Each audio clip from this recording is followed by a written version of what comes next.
Halo teman-teman semua, hari ini kita akan belajar tentang mekanika fluida, di mana waktu di kurikulum lama mata kuliah untuk mekanika fluida ini harus ditempuh 2 kali.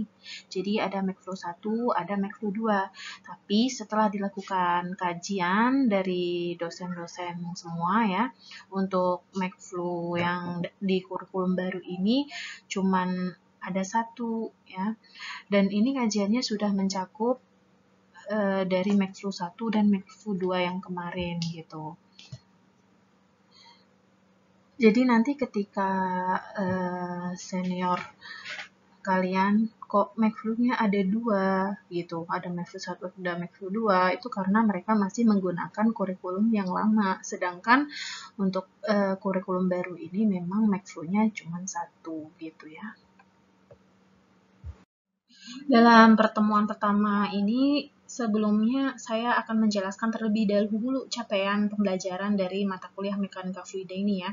Jadi pada mata kuliah ini nantinya kalian diharapkan bisa menjelaskan aplikasi ilmu dasar-dasar mekanika fluida yang dibutuhkan dalam menunjang mata kuliah keahlian, khususnya yang berkaitan dengan perancangan. Perancangan yang bagaimana? Yang melibatkan aliran fluida. Gitu. Oke, dari sini kemudian kita timbul pertanyaan nih dari kalimat menunjang mata kuliah keahlian. Apa saja ya kira-kira mata kuliah keahlian itu gitu.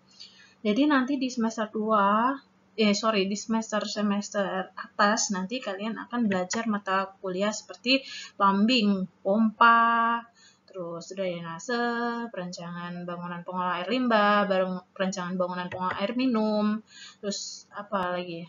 Banyak ya lain-lain.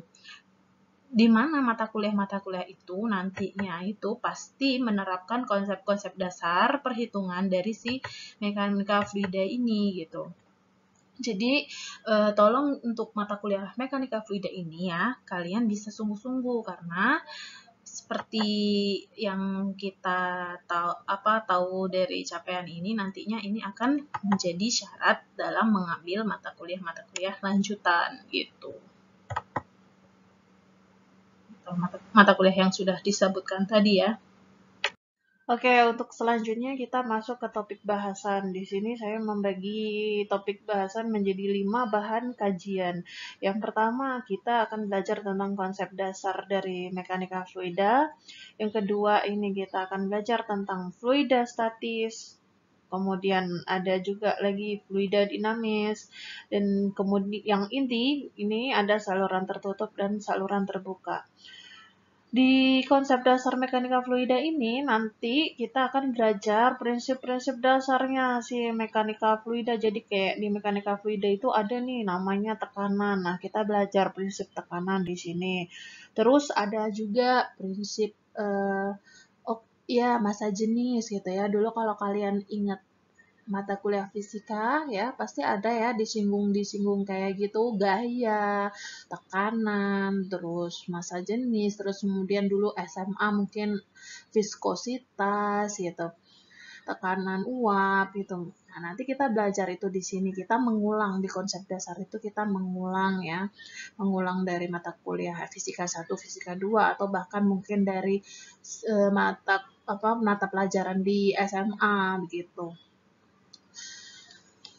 Nggak apa-apa, nanti kita ulang pelan-pelan. Jadi yang dari apa non IPA semoga bisa mengikuti gitu ya, bisa paham juga. Jadi nanti kalau misalnya kurang paham kalian bisa tanya. Kemudian bahan kajian kedua dan ketiga di sini ada fluida statis dan fluida dinamis, di mana kalau kita tahu statis itu kan artinya kan diam ya, statis. Dulu belajar ya listrik statis gitu ya. Nah, itu statis diam gitu. Terus dinamis itu yang bergerak gitu. Sama kan prinsipnya, sama kayak di listrik dia kalau fluida ini. Jadi hukum-hukum fisika itu sebenarnya itu bisa diterapkan. Jadi nanti mungkin kalian akan mempunyai ternyata mempunyai pikiran gini, ternyata ini tuh bisa diterapkan di sini ya gitu. Karena prinsipnya ya cuma satu, prinsip prinsip dari fisikanya sendiri itu gitu. Jadi untuk penerapannya meskipun dia di fluida, meskipun dia di listrik gitu ya, kelihatannya beda istilahnya, tapi sebenarnya prinsipnya ya sama gitu. Ada prinsip tekanan di mana ada gaya, massa gitu-gitu. Terus untuk yang bahan kajian keempat dan kelima ini ada saluran tertutup dan saluran terbuka. Saluran tertutup ini biasanya saluran di dalam pipa kalau gampangnya untuk mengingat ya. Jadi kira-kira nanti mata kuliahnya apa aja nih yang kita bakalan belajar tentang sistem-sistem perpipaan gitu. Gampangnya gitu. Contohnya kayak tadi di awal disinggung plumbing pompa. Plumbing pompa itu kan kalau kalian dengar istilah plumbing pompa udah familiar belum ya? Nah, kalau belum nih saya kasih bahasa awamnya ya. Plumbing pompa itu ya biasanya ya perpipaan sistem perpipaan yang ada di gedung-gedung gitu, di rumah, di kampus kita, terus di hotel-hotel, sistem perpipaan yang untuk di itu loh, di kadang kita pakai untuk kamar mandi gitu, untuk apalagi misal untuk saluran-saluran hidran yang biasa kalau di gedung itu kan ada untuk atasnya itu kan untuk hidran, jadi untuk kebakaran, misal kebakaran itu kan ada apa namanya keran yang di atas itu kan terhubung tuh sistem perpipaan dari reservoirnya si hidran bisa ke atas itu. Nah, itu salurannya bagaimana gitu. Itu kan menggunakan prinsip dari si saluran tertutup mekanika fluida ini gitu. Oke, intinya tadi saluran tertutup adalah saluran di dalam pipa gitu ya. Terus kemudian saluran terbuka. Saluran terbuka untuk mata kuliah apa nih nantinya? Kenapa kok dia jadi inti di sini gitu. Ini untuk mata kuliah yang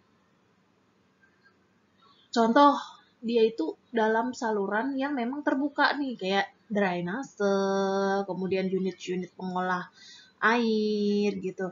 Itu kan tidak di dalam pipa gitu ya, si airnya, si fluidanya gitu.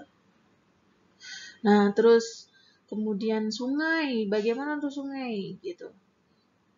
Nah, sungai sama nih, sungai itu juga menerapkan sistem saluran terbuka gitu. Terus kemudian kalau misal kayak gorong-gorong gitu, gorong-gorong, pernah lihat gorong-gorong nggak ya? Gorong-gorong itu kan kayak pipa besar gitu ya, tapi bukan pipa. Dia besar sekali kayak beton gitu. Dia pipa kayak bentuknya sih memang silinder kayak beton, tapi kan dia tertutup, tapi kan dia tidak seperti pipa gitu. Dia bentuknya memang seperti pipa, tapi dia tidak kayak bentuknya itu besar, tidak kayak pipa-pipa kan biasanya kan ya memang ada pipa besar juga, ada pipa kecil juga. Bedanya Kak. Nah, kalau yang kayak gitu dia termasuk apa? Saluran tertutup atau terbuka tuh kalau gorong-gorong. Dia kan tertutup tuh kan fisiknya tertutup, tapi dia ternyata tidak bisa dikatakan saluran tertutup. Nah, kenapa? Karena untuk saluran tertutup ini tadi saya tekankan di awal ini gampangnya adalah sistem perpipaan. Nah, sistem perpipaan itu kan full isinya full fluidanya full, ada air full gitu. Kalau cuman sepotong aja, maksudnya sebagian aja yang terisi fluida itu namanya bukan saluran tertutup, melainkan saluran terbuka meskipun secara fisik dia tertutup. Oke, baik. Kita masuk ke sub bahan kajian dari bahan kajiannya pertama yaitu konsep dasar. Jadi bahan kajian pertama ini akan kita tempuh 2 minggu pertemuan di mana sebab bahan kajian dari konsep dasar diantaranya adalah pengertian mekanika fluida, terus kemudian prinsip dari tekanan, kemudian tekanan absolut dan tekanan gauge, di mana kalau tekanan absolut ini adalah tekanan yang dipengaruhi oleh udara luar, sedangkan tekanan gauge dia tidak dipengaruhi oleh udara luar. Kemudian ada massa jenis atau densitas, viskositas atau kekentalan, Kemudian continuum approximation. Ini jadi kalau fluida itu kan karena dia aliran ya besar gitu. Jadi karena dia besar, terlalu besar, kita tidak bisa untuk mengukur, sehingga kita menganalogikan dengan satu kotak gitu. Nah, ini dalam satu kotak ini kan fluida itu memang besar, tapi di dalamnya itu kan sama, sehingga kita kecilkan supaya kita bisa menghitung itu gitu, memantau aliran itu gitu. Nah, itu adalah suatu istilah dari continuum approximation. Kemudian ada tekanan uap.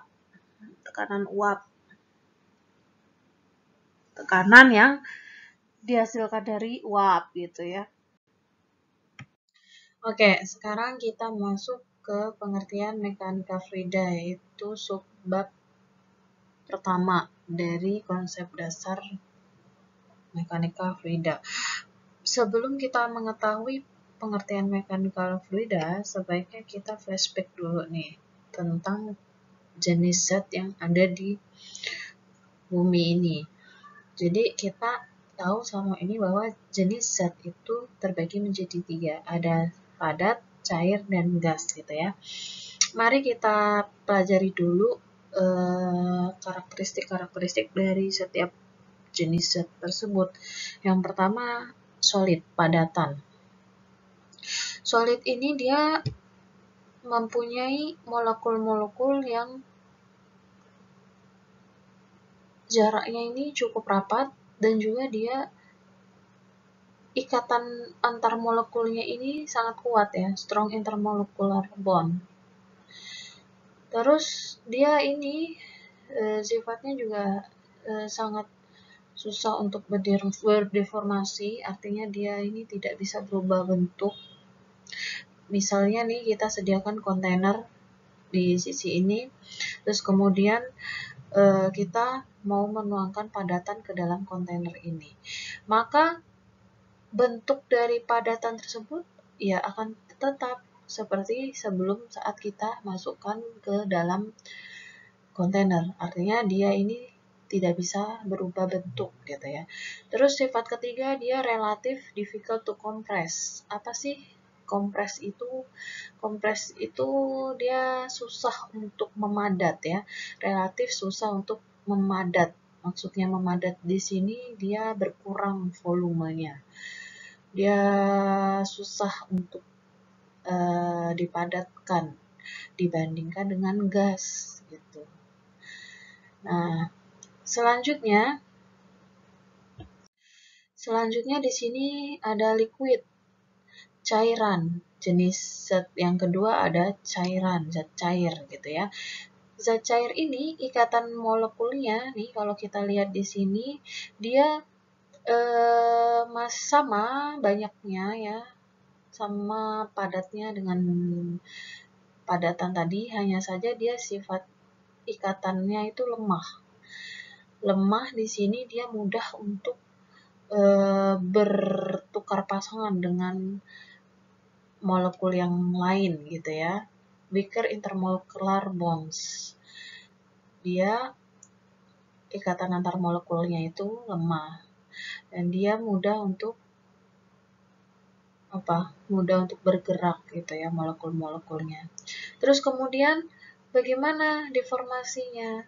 Nah, ketika kita memasukkan ini ke dalam kontainer ya, si zat cair ke dalam kontainer, dia akan berdeformasi, berubah bentuk, menyerupai kontainer yang menjadi wadah dia. Jadi misal kita punya zat cair, misal katakanlah aja air di dalam botol, kemudian kita tuang ke bak, pasti bentuknya akan menyerupai si wadah yang menampung dia.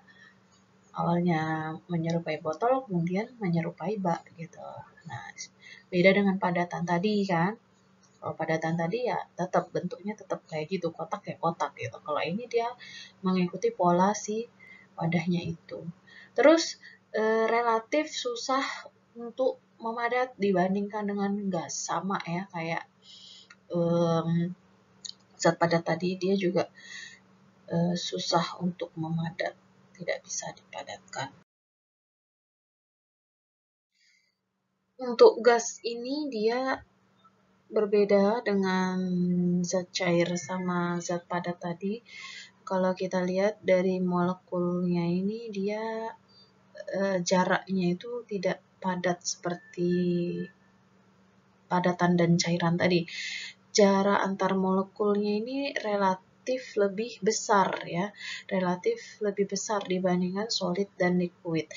Nah, kenapa? Karena ikatan antar molekulnya ini sangat lemah gitu ya, sangat kecil, bisa diabaikan ikatan antar molekulnya, sehingga dia lebih suka untuk berjarak gitu antar molekulnya itu gitu. Nah, ketika kita masukkan zat gas ke dalam satu kontainer, maka dia akan mengikuti bentuk media, bentuk wadah yang kita siapkan itu gitu. Semakin besar wadahnya, maka jaraknya antar molekul itu semakin jauh gitu ya. Semakin kecil wadah yang kita sediakan, maka jarak molekulnya semakin dekat. Jadi gas ini ya sangat bebas ya, sangat bebas dia. Kemudian dia juga sangat mudah untuk memadat. Ya, tadi misalnya kita beri dia wadah kecil, ya dia akan memadat otomatis gitu ya. Nah, sifatnya mudah, relatif mudah untuk memadat dibanding liquid dan solid. Oke. Selanjutnya, sebelum kita menyimpulkan apa itu mekanika fluida, sebaiknya kita pahami dulu studi kasus berikut. Jadi, 1, 2, 3, 4 ini adalah urutan kejadian gitu ya. Urutan kejadian di mana yang pertama ini kita menyiapkan sebuah plat ya, di mana plat ini mempunyai dua sisi di setiap set platnya. Ini sisi plat 1 ada dua sisi, yang ini sisi plat 2 ada dua sisi juga. Di kejadian pertama ini, kita isi plat ini dengan solid, dan kita isi plat yang ini dengan gas liquid, gitu. Selanjutnya kita tetesin masing-masing dengan 5 warna, gitu ya. 5 warna, 1, 2, 3, 4, 5. Yang sini juga 1, 2, 3, 4, 5. Kita catat tuh waktunya, waktu di mana kita meneteskan ini, T0. Kita sebut saja T0. Kemudian kita lanjut ke kejadian kedua, ke kasus kedua. Kita beri sisi plat yang ini sebuah gaya sisi plat ini. Yang solid diberi, yang gas liquid juga diberi gaya di sisi yang ini. Apa yang terjadi? Kita lanjut ke kejadian ketiga. Ternyata setelah kita beri gaya di sisi plat yang bagian ini, pada waktu T1, artinya T1 itu adalah selang waktu setelah T0 ya. Misal T0 itu jam 5, T1-nya misalnya jam 5 lebih 5 gitu misalnya. Di selang waktu 5 menit itu terjadi perubahan titik-titik tersebut, khususnya untuk yang berisi gas dan liquid gitu. Sedangkan yang di solid, dia tidak mengalami perubahan tempat gitu, nggak bergerak titik-titik awal yang kita tetesin tadi gitu. Perhatikan gerakan dari yang gas liquid ini. semakin dia dekat dengan gaya yang diberikan, sisi gaya yang diberikan, semakin jaraknya itu jauh, ya kan? Nah, semakin jauh dari gaya, jarak perpindahan titiknya semakin mengecil hingga akhirnya tidak berpindah lagi si zat warna yang kita teteskan tadi. Kemudian kejadian keempat nih, kita amatin lagi di waktu T2. Di waktu T2 kita amatin. Tadi udah 5 menit kita amatin, sekarang 10 menit gitu misalnya ya. Misalnya 10 menit. Jadi 5-10 dicatat waktunya gitu ya. Ternyata yang solid tadi itu tidak berpindah lagi, tetap gitu. Titik warna yang kita teteskan tadi. Sedangkan yang di gas dan liquid dia semakin jauh gitu pergerakannya. Masih sama kayak yang kejadian ketiga, yang paling dekat dengan gaya, perpindahannya semakin jauh. Kalau yang lebih jauh dari titik yang ini lebih jauh dari gaya, dia perpindahannya semakin kecil. Nah, tahu nggak sih perpindahan dari zat warna ini disebabkan apa?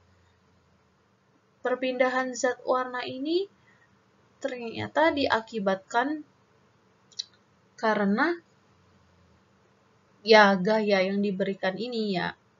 Gaya yang diberikan ini. Nah, semakin lama dia akan semakin kecil nih tapi gitu. Molekul yang berpindah. Dan ini sih menandakan ya, seandainya kita tidak memberikan zat warna di awal tadi, ya, molekul-molekul di dalam air itu tetap berubah, ya kan? Seandainya kita tidak memberikan zat warna di awal tadi, molekul-molekul di air itu sebenarnya juga berpindah, bergerak gitu. Hanya saja supaya kita bisa melihat itu, kita meneteskan zat warna tadi di awal supaya terlihat, ini membuktikan bahwasanya ada pergerakan di dalam cairan atau gas tersebut gitu supaya bisa dilihat, karena kalau kita pakai air aja itu tidak terlihat molekul-molekul di dalamnya itu bergerak ketika dikasih gaya gitu. Nah, itulah yang dinamakan fluida. Nah, jadi di sini disimpulkan bahwasanya kalau fluida itu wujudnya biasanya adalah gas dan cairan. Sedangkan solid ini tidak dikategorikan dengan fluida gitu. Oke, jadi ini lengkapnya dari pengertian mekanika fluida. Mekanikanya sendiri yakni cabang ilmu yang menelaah hal-hal yang berkaitan dengan gaya dan gerakan. Sedangkan fluidanya sendiri yakni zat yang akan bergerak dan mengalami perubahan secara kontinu jika dikenai tegangan geser. Tegangan geser di sini maksudnya perubahan struktur zat atau deformasi, perubahan bentuk. Ya, gini deh, kan di ilmu fisika itu banyak sekali belajar tentang gaya, ya kan? Mekanika, itulah mekanika. Gaya yang diberikan ke sebuah balok gitu ya, ke sebuah benda padat gitu. Itu belum cukup untuk menjelaskan dari mekanika fluida gitu, karena gaya yang diberikan itu bukan ke fluida, tapi ke padatan tadi di awal ya. Sedangkan kalau mekanika fluida ini berarti ya cabang ilmu yang menelaah hal-hal yang berkaitan dengan gaya dan gerakan suatu fluida gitu ya. Nah, fluida itu yang gimana? Fluida itu yang molekul-molekulnya mudah bergerak gitu. Mudah bergerak karena apa? Karena adanya tegangan geser. Tegangan geser ini disebabkan oleh gaya gitu. Oke, sekarang kita masuk ke prinsip tekanan, di mana disebutkan sebelumnya bahwa mekanika fluida adalah cabang ilmu yang mempelajari tentang hal-hal yang berkaitan dengan gaya dan gerakan dari suatu fluida gitu ya. Nah, di sini ada fluida. Misalnya fluidanya mempunyai luas permukaan A gitu. Kemudian fluida ini khususnya luas permukaan fluida ini diberikan suatu gaya. Gayanya dilambangkan oleh F. Sesuai hukum fisika ya, prinsip vektor itu gaya yang diberikan ke suatu bidang permukaan akan diteruskan ke 3 arah. Arahnya yakni arah normal. Normal ini adalah arah yang tegak lurus dengan bidang permukaan. Sedangkan dua lagi adalah arah tangensial, T1 dan T2. Ya, gaya ini akan diteruskan ke 3 arah, normal, T1, T2. Arah normal ini tadi yang tegak lurus dengan bidang, gitu ya. Sedangkan yang tangensial adalah yang sejajar dengan bidang. Sejajar nih kan, T1 sejajar dengan sisi permukaan yang sini. T2 sejajar dengan sisi permukaan yang sini, gitu, sejajar ya. Nah, kita berikan lambang untuk arah gaya yang diarahkan ke arah normal diberi lambang Fn. Sedangkan yang diarah ke tangensial, arah tangensial T1 diberi Ft1 dan yang tangensial 2 ya diberi lambang Ft2. Oke. Kemudian gaya-gaya ini ya, untuk yang gaya normal Fn ini menghasilkan suatu tegangan. Jika diberikan gaya normal ya di permukaan fluida ini akan mengalami suatu tegangan. Namanya tegangan normal. Tegangan normal ini biasanya disebut dengan tekanan. Tekanan atau tegangan normal. Ini lambangnya tau ya. Tau ini lambang dari tegangan normal. Cara mendapatkan tegangan normal bagaimana? Fn, gaya normal yang diberikan tadi, dibagi dengan A gitu. A ini ya tadi luas permukaan. Oke, sampai sini paham? Sekarang lanjut ke sini, tegangan geser. Tegangan geser ini adalah tegangan tangensial, tegangan yang disebabkan oleh gaya tangensial gitu ya, gaya yang sejajar dengan bidang permukaan. Nah, rumusnya sama dengan tegangan normal. Nah, lambangnya aja dia beda. Tegangan geser dilambangkan dengan tau. Kalau ini tadi sigma ya, sigma, yang ini tau. Tau 1 artinya dia dikenai oleh gaya tangensial 1. Artinya berarti besaran tau 1, besaran tegangan geser di 1 ini sama dengan Ft1 dibagi dengan A. Ya, A-nya tetap luas permukaan yang ini. Sedangkan di T2 adalah gaya yang diarahkan tadi, gaya tangensial 2 dibagi dengan luas permukaan juga. Gampangnya gini.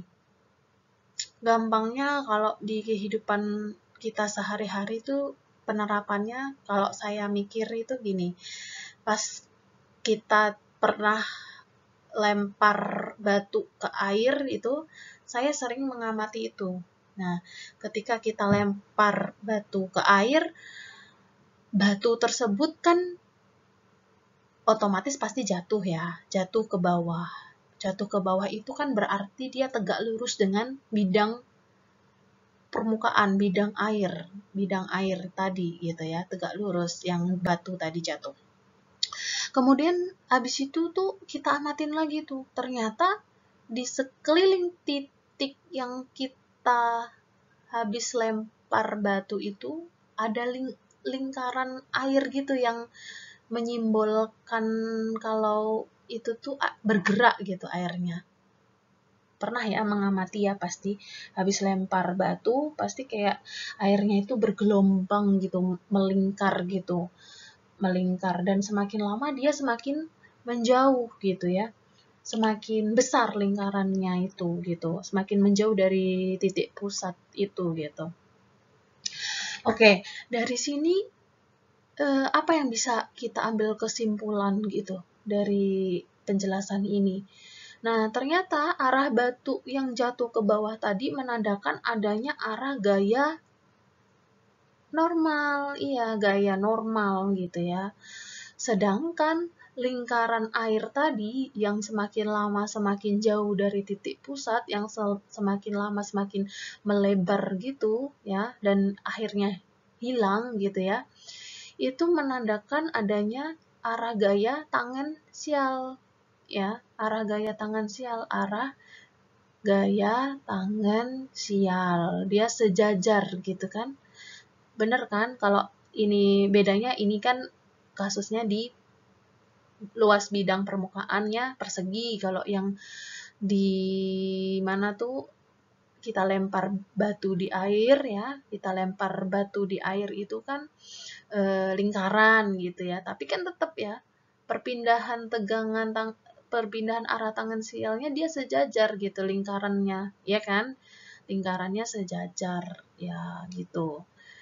Nah, jadi itulah contoh kasus untuk mengingat prinsip dari vektor ya, prinsip dari gaya ini, gaya yang di mekanika fluida ini gitu ya. Nanti kalian kalau mau belajar fisika yang lain sebenarnya prinsipnya sama tuh. Nah, hanya saja kasus-kasusnya mungkin yang berbeda. Kalau ini karena mekanika fluida ya saya hubungkannya dengan fluida juga gitu. Tapi sebenarnya penerapannya ya sama, di padatan juga kayak gitu. Ada gaya ini akan diteruskan ke 3 arah. Nah, cuman kasusnya aja yang berbeda, kasus contohnya. Selanjutnya kita masuk ke prinsip tekanan yang kedua. Tekanan disebabkan karena tabrakan antar molekul yang mentransfer momentum. Apa itu momentum? Momentum adalah suatu besaran yang berhubungan dengan massa dan kecepatan. Nah, di slide ini ya, saya punya suatu wadah yang berisi dengan molekul-molekul gas di dalamnya. Kemudian kita ambil sedikit bagian dari fluida gas tersebut yang ada kotak-kotak putus-putus ini. Kita ambil sedikit, kita perbesar, kita zoom gitu ya. Terus kemudian kita amati bagian yang kita perbesar ini. Nah, kita umpamakan dalam pengamatan kita ini akan ada 4 kasus di dalamnya ya.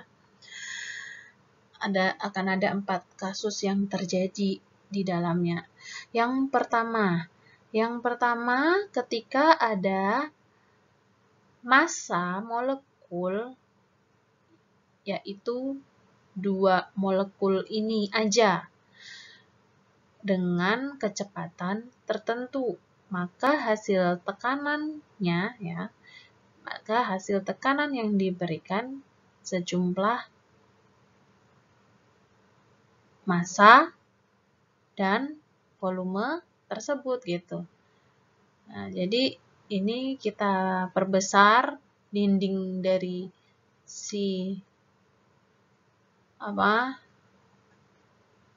dinding dari kontainer ini, dinding dari tempat ini, kita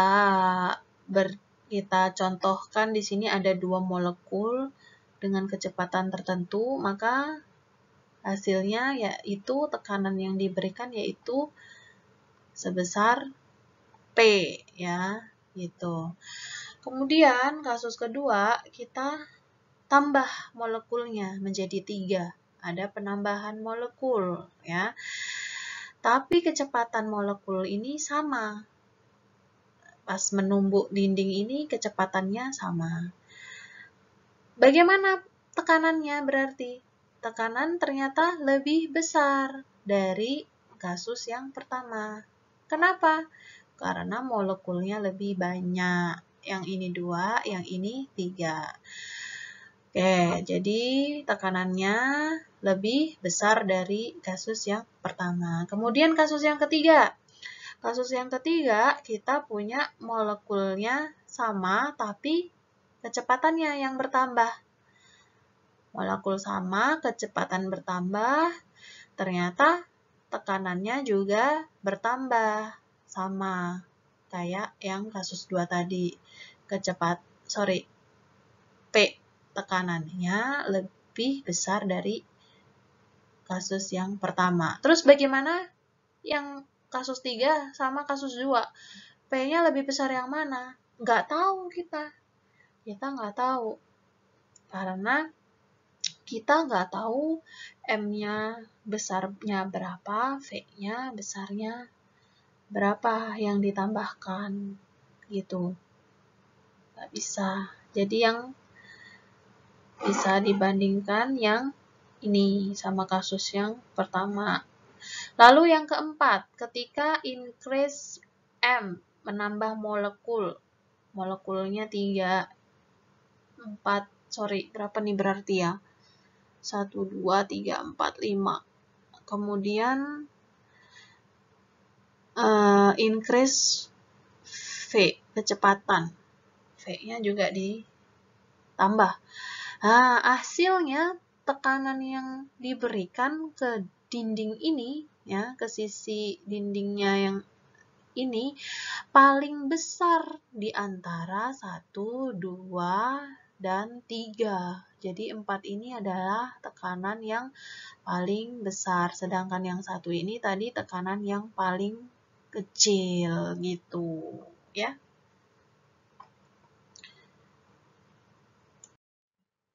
Baik, di slide sebelumnya berarti kita bisa simpulkan bahwa tekanan itu dipengaruhi oleh massa dan juga kecepatan gitu ya, massa fluida dan juga kecepatan fluidanya. Selanjutnya masuk ke prinsip ketiga ya. Ternyata tekanan yang dihasilkan itu tidak hanya dari dalam, tidak hanya dari isi fluidanya aja, tapi juga tekanan itu tidak hanya dari isi fluidanya aja, tetapi juga dari luar kontainer gitu. Di sini maksudnya ada tekanan dari atmosfer, dari udara luar. Coba kita lihat lagi, kita zoom lagi potongan ini. Potongan ini kita zoom lagi ya. Terus kemudian kita amati pergerakan dari si molekul ini yang di dalam dan yang di luar. Nah, mereka akan saling bertumbukan ke dinding kontainer, ya kan? Molekul atmosfernya juga menumbuk dinding ini, yang di dalam juga akan menumbuk dinding ini. Gitu. Akibatnya apa? Akibatnya ya tekanan ini pasti lebih besar jika ada tekanan dari atmosfer juga gitu. Ya. Jadi tekanan di ini akan bertambah karena adanya pengaruh tekanan dari luar. Oke. Jadi ini adalah nilai-nilai satuan dalam tekanan. Dalam satuan internasional ya, 1 Pascal sama dengan 1 Newton per meter persegi.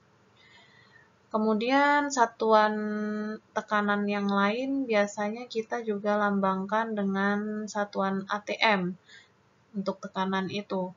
1 ATM sama dengan 1 kali 10⁵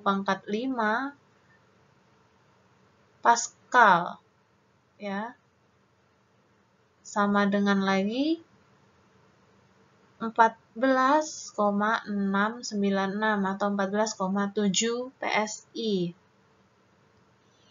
Ada lagi satuan bar ya. Satuan bar, 1 bar sama dengan 10⁵ Pascal. Berarti sama juga bar ini dengan ATM. 1 bar kurang lebih sama dengan 1 ATM gitu ya. Terus ada lagi nih 1 torr. 1 torr sama dengan 1/760 ATM. Sama dengan 1 mm Hg. Tapi biasanya yang sering kita pakai adalah satuan Newton per meter persegi gitu. Kalau di buku-buku luar biasanya juga dia pakai PSI sih. Gitu ya. Jangan bingung ya kalau ada satuan-satuan yang beda. Selesai prinsip tekanan, kita masuk ke tekanan absolut dan tekanan gauge atau tekanan terukur biasanya. Tekanan terukur atau juga tekanan relatif biasanya. Tekanan gauge ini istilah lainnya. Nah, tekanan gauge itu adalah tekanan yang diukur relatif terhadap tekanan ambien. Tekanan ambien biasanya dilambangkan oleh PA, ya, PA. Yang mana biasanya adalah tekanan atmosfer. Tekanan ambien ini biasanya disebut juga dengan tekanan atmosfer.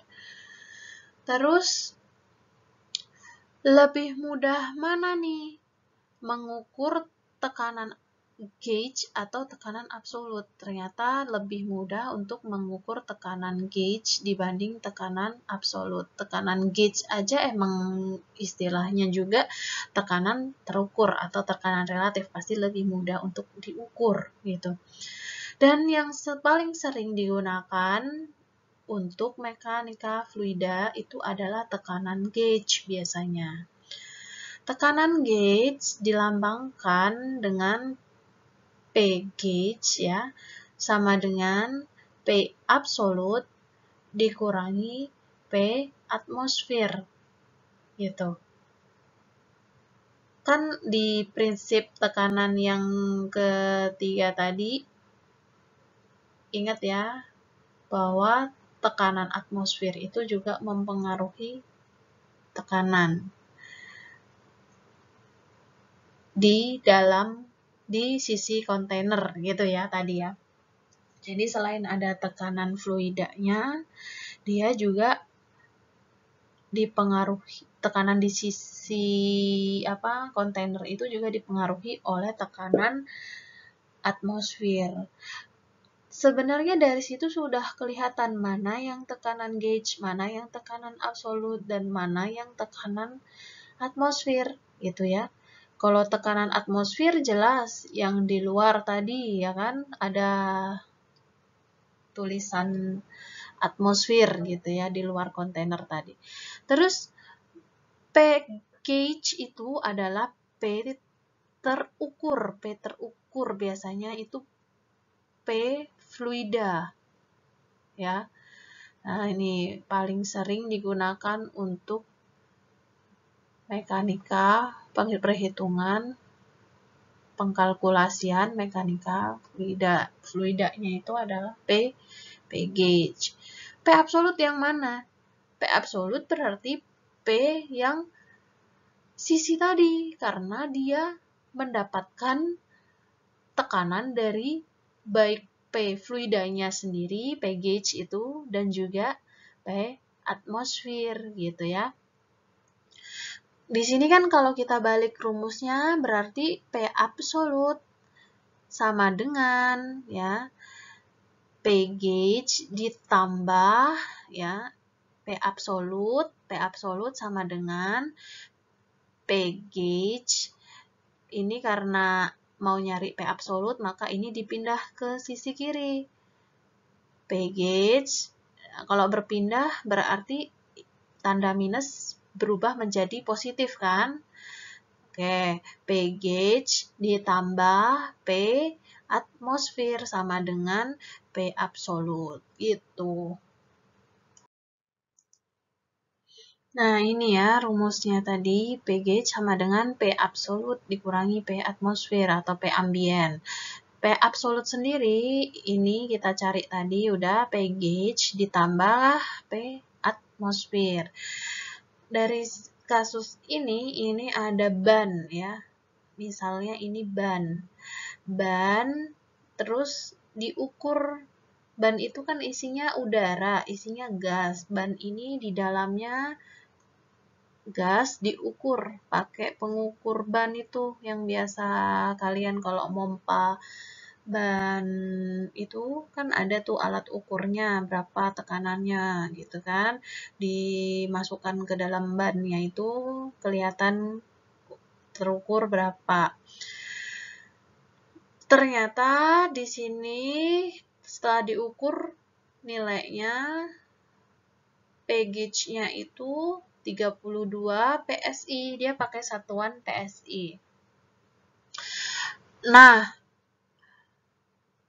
karena P absolut ini adalah P gauge ditambah P atmosfer, maka 32 ditambah P atmosfer. P atmosfer itu ada di depan tadi. Di depan tadi nilainya kan 1 atmosfer sama dengan 14,7 PSI, 14,697 kalau nggak salah, tapi dibulatkan jadi 14,7 PSI. P atmosfer itu P yang di luar ya, di luar ban. Sehingga didapat P absolutnya ya P sisi ban yang dihantam sama si fluida dan atmosfer itu sama dengan 46,7 PSI gitu. Ini adalah satuan dari P absolut, biasanya satuannya adalah PSIA ya. Dan ini kalau PSIG itu untuk P gauge biar membedakan. Tapi sebenarnya kalau untuk kita mekanika fluida keteelan yang biasa kita pakai itu adalah P ini satuan yang tadi Newton per meter persegi gitu ya.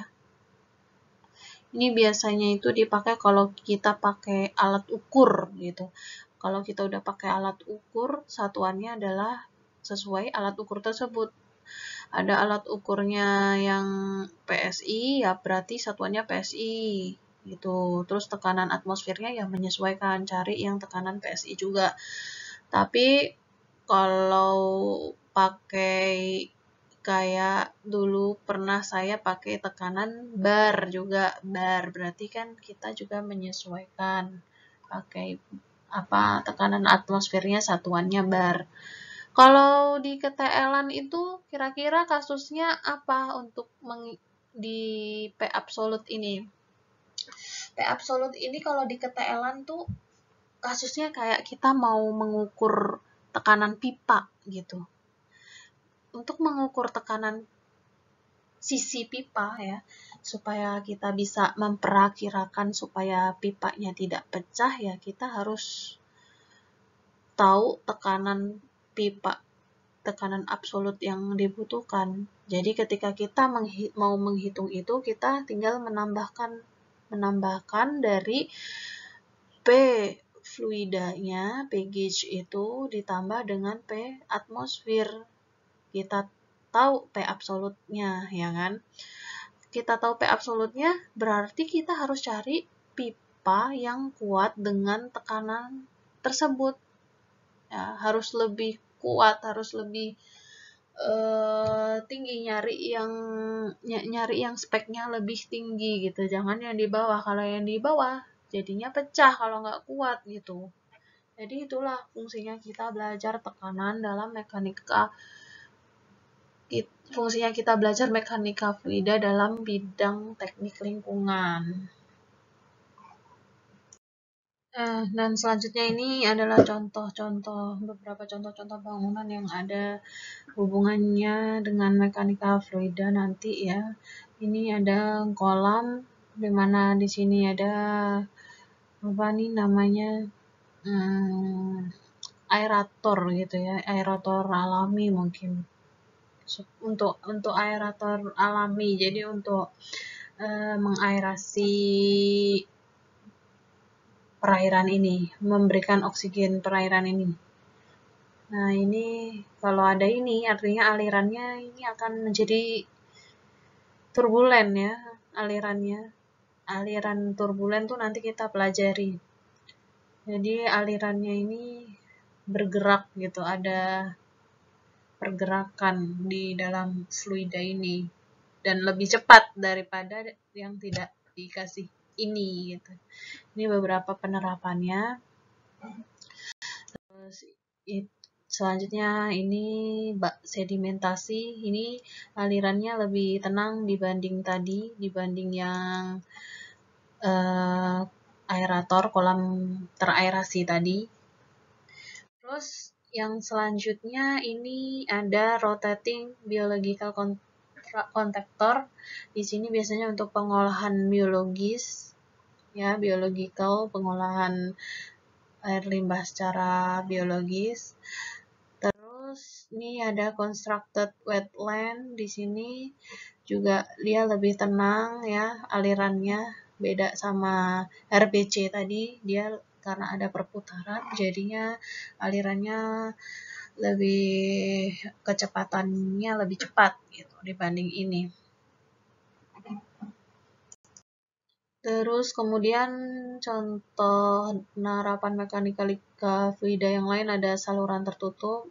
Nah, ini saluran tertutup ini biasanya pipa-pipa itu ya, pipa-pipa air bersih. Nah, terus plumbing nih.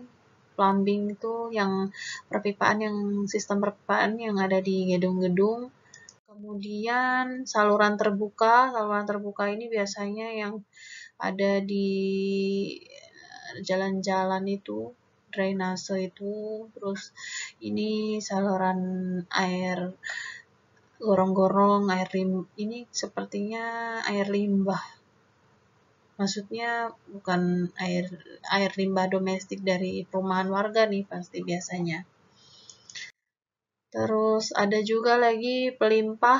Pelimpah ini biasa kita temui di instalasi pengolah air ya. Nanti Kalau kalian jalan-jalan ke ATB gitu, biasanya dia akan menemukan ada pelimpah di setiap unitnya.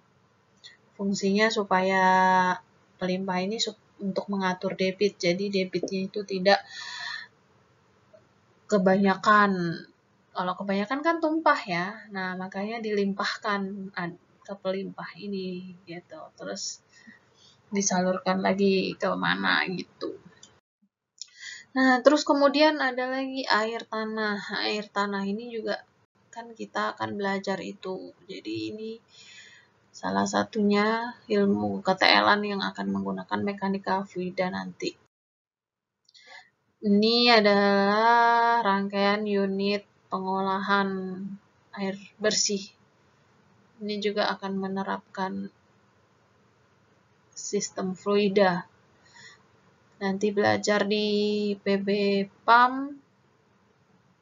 Ya, ini unit-unit PB PAM ya. Lebih lengkapnya akan belajar fluida di PB PAM gitu. Oke, sekian. Terima kasih.